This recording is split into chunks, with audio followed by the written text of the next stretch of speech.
What up? Wade here. Welcome back to the Wade Alter Show.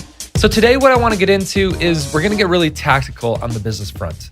Specifically, if you have no audience at all, or you're just getting started, I'm going to help you. I'm going to show you a very specific way that you can build an audience fast. But not only build an audience, build one that is engaged. They know your story. They're excited to buy from you, and you position yourself effectively.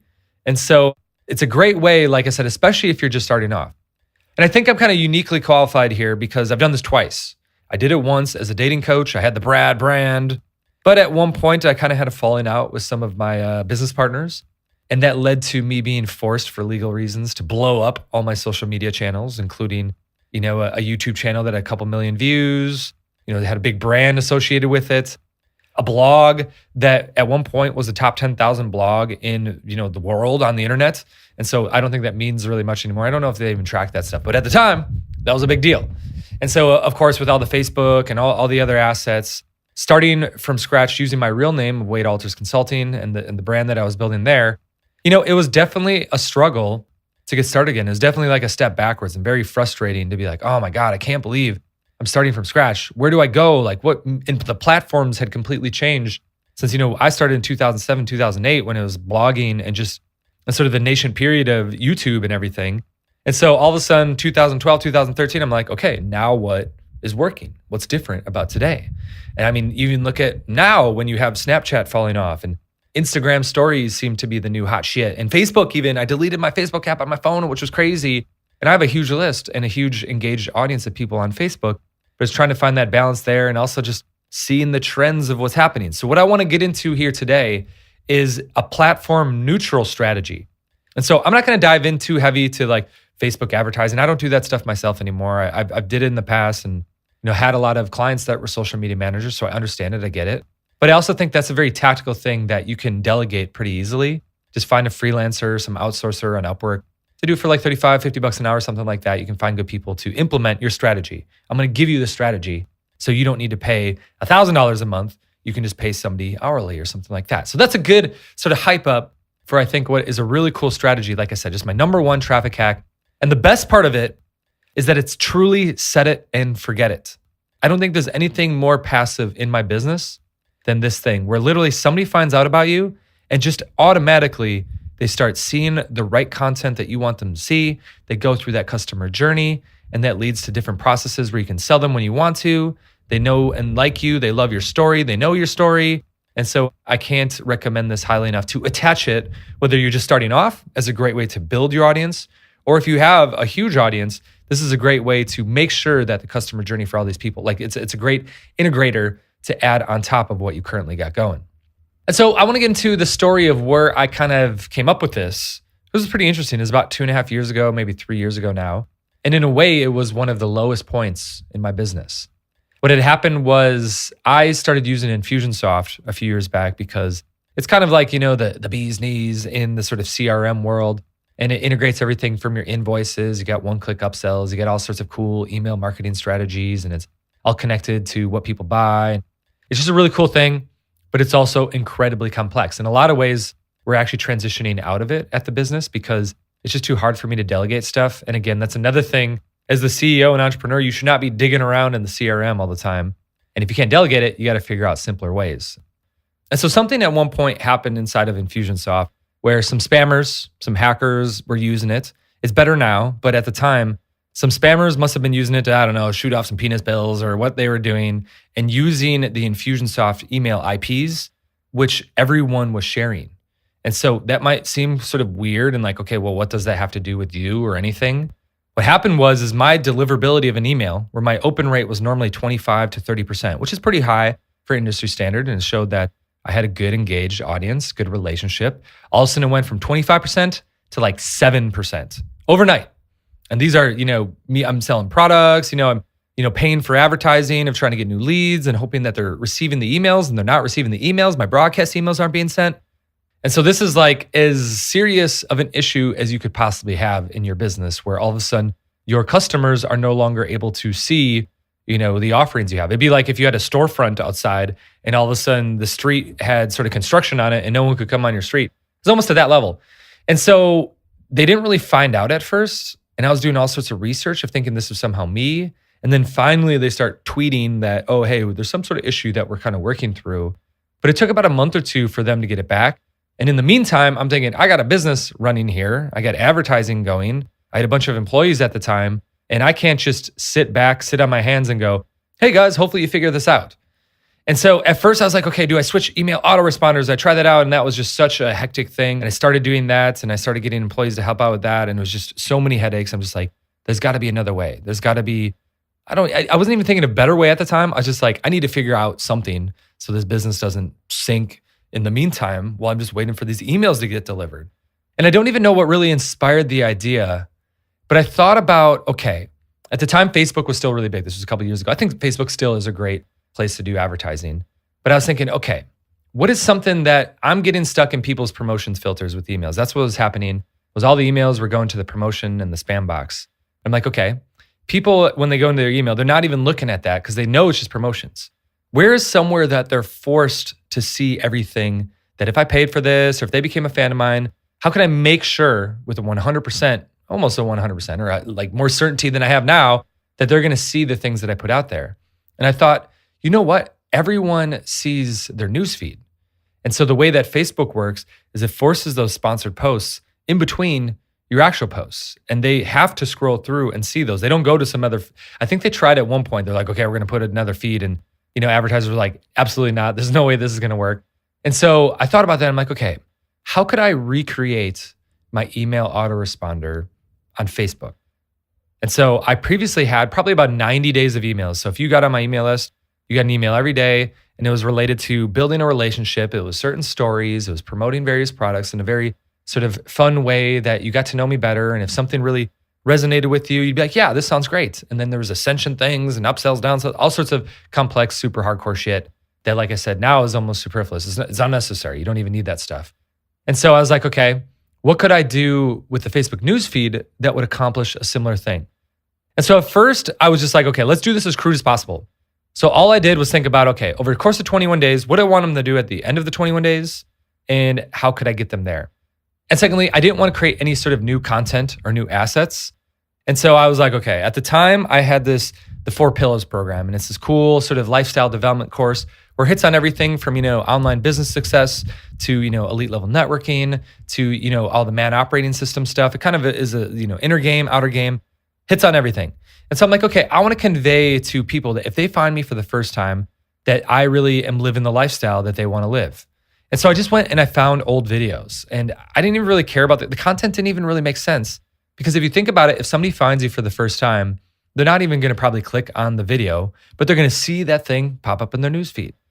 And so I'm like, okay, how can I, set this up? And what I'm thinking, I'm like, okay, first one, I'll do, I'm in New York Times Square. And a bunch of you have probably gone through this experience at this point. And so what I did was set it up where anyone who ended up on my website for any reason whatsoever, all of a sudden they got pixeled with that Facebook pixel. And again, you can find a YouTube video, set this up in 5 minutes online and create really simple ads. Or you could just send this to someone, this podcast, and say, hey, go do what he's explaining here and probably get the whole thing set up for $150. And so what you do is you go, okay, after anyone comes to my site, for those first 3 days, they're going to see me in New York City, Times Square. And I don't even know what I'm talking about. Like I said, I cut it up in a way because I'm probably talking about some old dating stuff and I don't teach that stuff at all anymore. But I just wanted people to see me in New York City in Times Square. Then after 2 or 3 days, I did another video. And I think at the time it was me at the Sydney Opera House. And again, I don't even know what I was talking about. I didn't even care what I was talking about. I just wanted to have people show in their newsfeed, people that didn't know who I was, and go, oh, who's that dude? Oh, he was just in New York. Now he's in Australia. What's going on? Boom. And then all of a sudden, 2 to 3 days later, I'm on top of the Swiss Alps and I'm skiing. And it's like, who is this guy? He's literally all over the world. Interesting lifestyle there. And so after they've seen that a few times, and I could look into the metrics, I didn't know this at the time, but almost no one clicked on the videos. And so it popped into like a subconscious sort of persuasion tool to where they start seeing like, damn, that guy's doing cool shit. And after that, then all of a sudden I went for, hey, what's your lifestyle type? And had a really cool little Elon Musk thing where it's a survey and you can see what lifestyle type you have. And if you fill out the survey, it led to a specific sales page related to a certain product. And you go, oh, and all of a sudden it got them to the 4 Pillars program. And so it was interesting. One, it worked really well. 2, it was incredibly cheap. The best part about the whole thing was that it was 1.2 cents to have somebody have that video pop into their newsfeed. And I'm like, oh my God, this is crazy. It's only 1.2 cents.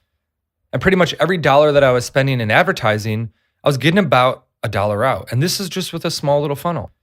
So then all of a sudden I go, oh, how about I make it 14 days long and incorporate even more stuff? And how about I even put things like the podcast and YouTube videos in there so it directs people to the other social media assets to get them off of Facebook and find my other sort of social media things. So all of a sudden I got them, pixeled on Facebook. I got their email. I got them subscribing on YouTube. They're also following me on Instagram. They're listening to the podcast. And all of it, like I said, just to see these assets every couple days, it's a penny. It's literally 1 cent. I'm throwing a penny at them. And so all it came down to at one point was I just got to get people to the website. Or I got to get them pixeled in some format. And then from there, I can direct them in a very smooth customer journey leading to all the products that I have, if I do have various lead magnets, or even better, to get into one of the high ticket programs that I have, or even better, becoming a coaching client or joining the Chosen 20. And so I've literally had this thing running for a year and a half now. Haven't touched it once. I literally have not touched it once. I had somebody help me set it up. Yeah, I could tweak it if I wanted to, but there's no reason to. It just works. I can look at the stats and it just straight up works. But something that was interesting recently, because like I said, I deleted my Facebook and I was like, okay, nothing lasts for forever here. What should I do to make sure that this thing keeps running? Or how do I make sure for other people, if they're falling off the game, what's the new thing? And so, like I said, for me, I think the two biggest ones that I'm looking at, Instagram and Instagram stories, which is why if you're not following my Instagram stories, I try to post more frequently, show the lifestyle that I'm living, not even show the lifestyle, just to kind of peer into my personal life. But I'm also like, that's one of my best spots for announcing new podcast episodes. And people are like, oh, there's another one out. And we're getting better and better at making those things nice and cool. But also what is great about Instagram, the same newsfeed aspect where whether you're scrolling through the Instagram or the Instagram stories, what I did is I recreated it again on Instagram stories. So now as people are flowing through, it's the new platform. All of a sudden they're seeing their friend and they're off in Thailand or something like that. Boom, all of a sudden they say me and I'm off in Thailand too. Like, who's that guy? Scroll past it. All of a sudden a day goes by and another one pops in, boom. And all of a sudden, hey, and you're building that relationship. And what better way than through video? And again, it's a penny to do this. It's super simple to set it up. And what happens is then you just got to find ways to get people to the platform. It's amazing with Facebook advertising. Anyone that engages with your social media, whether that's, your Facebook fan page, whether even if they message you on the back end, if they just get to your Instagram account, or if they engage or they comment, any of those things, you can target them to go, okay, now you've been pixeled, bitch. It's time to go through the journey. And so then it's fun. You just get out a whiteboard. I have my big ass whiteboard here in Santa Monica. I kind of sit there and I sit down for a bit, have a glass of wine and go, okay, what journey do I want to put someone through? And how can I, optimize this and get it better? Like I said, for me at the first time, I just found random things. I didn't even really care about what they said because it was all about the sort of visual persuasion aspect. But now going back, I'm like, okay, how could I do this in a more, knowing who the niche is better, the audience that I'm trying to target. And even like, something like this, I'm like, okay, hopefully this resonates with guys that because most of them have businesses and they want to scale their businesses. How do you scale faster? High ticket products is a great way. But how do you do that? You got to build a longer term relationship. How do I do that without spending thousands of dollars or setting up super complicated email marketing, autoresponder sort of sequences and things like that? For me, this has been one of the simplest, but also one of the most powerful because that they're going to see it. And like I said, you can set it up yourself. You can figure out how to do this in a day or two. You can do it over the weekend, with videos and content that you previously had.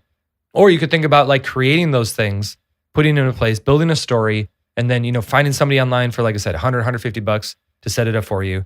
And I think right now it's a super great time as people are transitioning off of Facebook. I'd be interested to hear if you think this. But what I see is people transitioning off of Facebook onto Instagram, but even more than Instagram, the Instagram stories, because you're peering in deeper and deeper. It's hard to fake that shit.